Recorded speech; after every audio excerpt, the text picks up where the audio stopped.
नहमदु व नुसल्ली अला रसूलिल करीम अम्मा बाद फ़ाउज़ु बिल्लाहि मिनश शैतानिर रजीम बिस्मिल्लाहिर रहमानिर रहीम।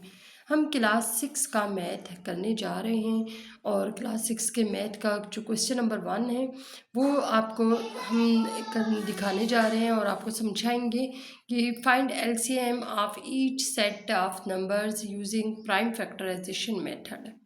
इसमें हमने कौन सा मेथड यूज़ करना है, प्राइम फैक्टराइजेशन। ये क्वेश्चन यहाँ से स्टार्ट हो रहा है और यहाँ तक क्वेश्चन है। इसका आंसर 72 है। कैसे आए हैं ये आज हम आपको बता रहे हैं। आपने क्या करना है, 8 एंड 18 दो वैल्यूज़ हमें दी हुई हैं। उन्होंने कहा है कि हमने इसका एलसीएम हर वैल्यू का लेना है और फिर उसका किस तरीके से एलसीएम लेना है, using the method of prime factorization. अच्छा, 8 का एलसीएम लिया, एलसीएम पोजीशन ले लिए, फिर आपने 8 को इधर रखा और फिर आपने वो टेबल लेना है जो कि 8 तक चला जाए। ठीक है, टेबल पढ़ने के लिए बच्चों मैं आपको ये बताऊं, एक बड़ा ही आसान तरीका बताऊं कि अगर तो आपकी वैल्यू इवन की है तो आप टेबल भी इवन के नंबर्स में से कोई सिलेक्ट करें जो इस तक पहुंच जा रहा हो या क्रॉस कर रहा हो इसे। अगर आपकी वैल्यू ऑड की है तो आप कोशिश करें कि टेबल भी ऑड नंबर्स में से कोई एक सिलेक्ट करें ताकि आप एग्जैक्ट अपने मतलूबा वैल्यू तक पहुंच जाएं। अब ये 8 है तो आपने क्या करना है, सबसे पहले स्टार्टिंग छोटे नंबर से ही करते हैं, 2 से। 2 का टेबल वहाँ तक पढ़ेंगे कि 8 आएगा। 6 क्लास के तमाम बच्चों को 2 का टेबल आता ही है और 2 का टेबल हमने 2 4 ज़ार 8, 4 इधर लिख लिया है और हमें 8 अचीव हो गया। अब क्या है कि हमने वो वाला नंबर लेना है जो 4 तक चला जाए, वो भी 2 का ही जाते हैं। 2 2 ज़ार 4, ठीक है, ये 2 आ गया। अब वो टेबल पढ़ें जो कि 2 को क्रॉस करता हो, 2 को 2 ही क्रॉस करेगा। 2 1 ज़ार 2। अब ये तो हमारा एलसीएम हो गया है 8 का। अब हमने 18 का करना है। 18 देखिए, अब 18 पे 2 भी जाता है, 3 भी जा रहा है। 3 6 ज़ार 18 भी जाता है, लेकिन चूंकि 2 शॉर्टेस्ट नंबर है और इस तक ही पहुंच रहा है तो फिर हम 2 का टेबल पहले पढ़ेंगे। 2 9 ज़ार 18 अगर हम करें तो फिर आपको पता चल जाएगा कि 9 पे 18 आया है, आप 9 इधर लिख देंगे। अब जैसे कि मैंने आपको थोड़ी देर पहले बताया था कि 9 का टेबल जो है ऑड नंबर है, 9 ऑड नंबर है। तो अब ऑड नंबर में से ज़्यादा जो वैल्यूज़ चांस हैं वो यही है कि ऑड ही नंबर ही होगा कोई जो 9 तक जाए। हम ऑड नंबर में एक सबसे पहले 1 आ जाएगा और उसके बाद 3 आएगा। हम 3 के टेबल में ढूंढेंगे कि क्या 9 तक पहुंच रहा है। 3 1 ज़ार 3, 3 2 ज़ार 6 और 3 3 ज़ार 9। ये देखिए 9 तक पहुंच गया, हमने 3 3 ज़ार 9 लिख लिया। अब कौन सा टेबल है जो 3 तक जाएगा, 3 का टेबल। 3 1 ज़ार 3।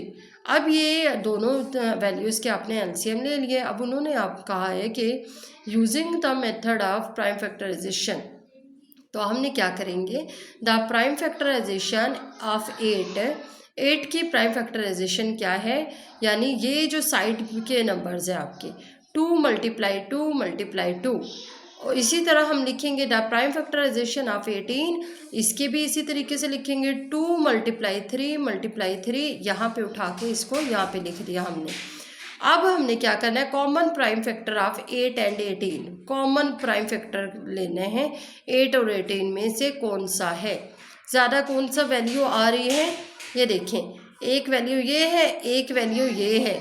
एक पेयर आपका ये वाला 2 का बन गया और एक पेयर आपका इस 2 का और इस 2 को मिला के एक पेयर बन गया, यानी 2 पेयर बन गए हैं ना 2 के। और जबकि 3 का तो एक ही पेयर है हमारे पास, इन दोनों का 3 का एक पेयर है, 2 के 2 पेयर है, तो फिर हमारे पास कॉमन फैक्टर कौन सा आया, 18 का और 8 का 2। अब हमने कहना है कि non common prime factor of 8 and 18, non common prime factor 8 और 18 के कौन से हैं। अब जो 2 के अलावा है वो हमने लिख लेने, 2 × 2 × 3 और × 3।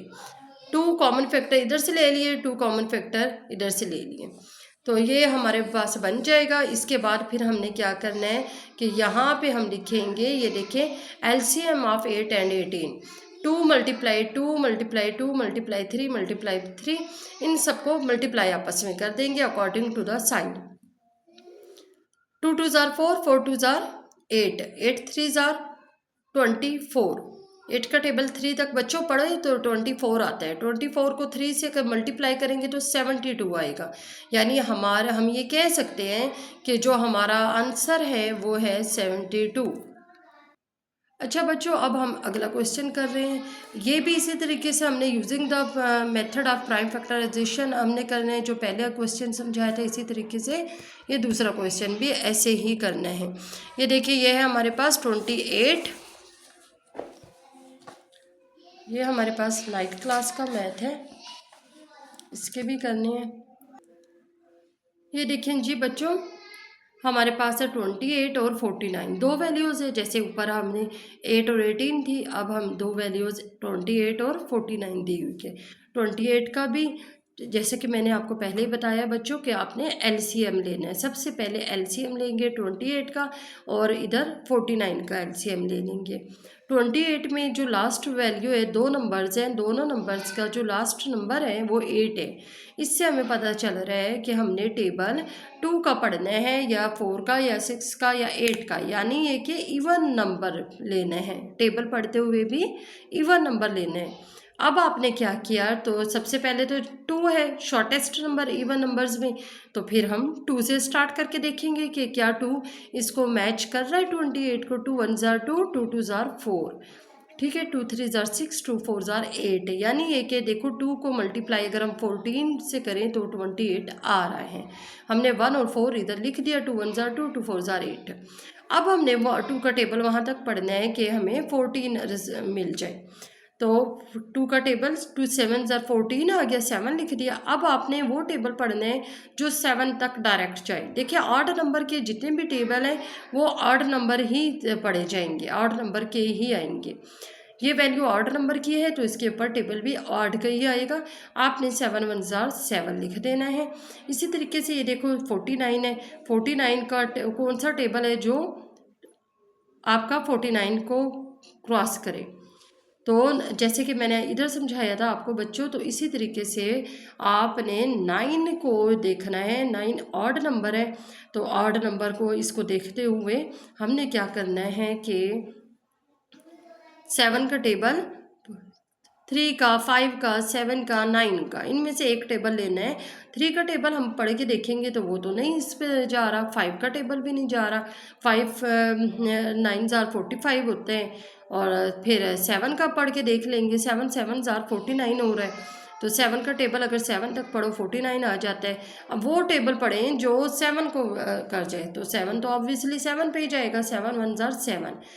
अगेन ऊपर वाले मेथड की तरह जब आप एलसीएम दोनों वैल्यूज़ के निकाल चुके हों तो अब आपने क्या लिखना है, द प्राइम फैक्टराइजेशन ऑफ 28। 28 की प्राइम फैक्टराइजेशन क्या है, 2 मल्टीप्लाई 7।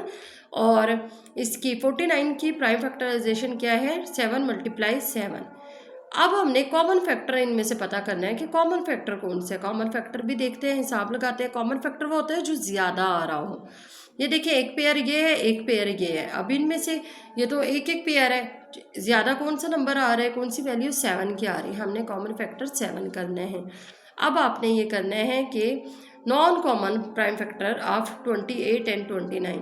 नॉन कॉमन कौन से हैं, एक पेयर में से एक ले लिया, 2 मल्टीप्लाई 7 ये ले लेंगे। और ये देखो बच्चों, फिर यहाँ पे हमने लिखना है कि एलसीएम ऑफ 28 एंड 49। 28 और 49 का जो हमने एलसीएम लिया था, वो जो हमने कॉमन फैक्टर लिए हैं उनको यहाँ पे लिखना है। 7 मल्टीप्लाई 2 7, ठीक है। अब 2 2 जार 4, 4 7 जार 28। 28 ब्रैकेट को पहले हल करते हैं, स्मॉल ब्रैकेट। एक वैल्यू आपकी इधर ब्रैकेट में है, एक वैल्यू आपकी इधर ब्रैकेट में है। तो जो इधर ब्रैकेट में आपकी वैल्यू है और दोनों वैल्यूज़ के दरमियान में मल्टीप्लाई का साइन लगा हुआ है, तो इधर जो ब्रैकेट में वैल्यू है आपने पहले उसको लिख लेना है, सॉर्ट आउट करना है। 2 मल्टीप्लाई 2 4 हो गया। 4 मल्टीप्लाई 7 करेंगे 28 आ गया। और 28 यहाँ पे आपका ये इकट्ठा हो गया। फिर 28 और 7 के दरमियान में मल्टीप्लाई है। 28 को 7 के साथ मल्टीप्लाई करेंगे तो 196 आ जाता है। तो बच्चों आपको मल्टीप्लिकेशन तो आती ही होगी, आपको पता होगा कि 196 आता है। 6 क्लास का ये हमने मैथ और 1.4 हमने एक्सरसाइज क्वेश्चन नंबर 1 का पार्ट पहले 2 पार्ट करवाएंगे इंशाल्लाह ताला। कल हम टाइम मिला तो 3 और 4 पार्ट भी करेंगे। और टाइम की कमी के बाइस हम जो है आपको सिर्फ आपको वर्बली समझा रहे होते हैं कि कम से कम एटलीस्ट वो बच्चे जिनको मुश्किल होती है कि बुक से कैसे समझा जाए, तो आज हम आपको की बुक के अकॉर्डिंग समझाने का आगाज़ किया है। चाहे वो 6 क्लास का मैथ है, चाहे वो 9th क्लास का मैथ है। तो जिन बच्चों को टेक्स्ट बुक से की बुक से समझ नहीं आ रही होती वो हमारे चैनल को सब्सक्राइब कर लें। इंशाल्लाह ताला अब आपको समझ आने लगेगी, क्योंकि हम इजी और आसान ज़बान में आपको समझाएंगे।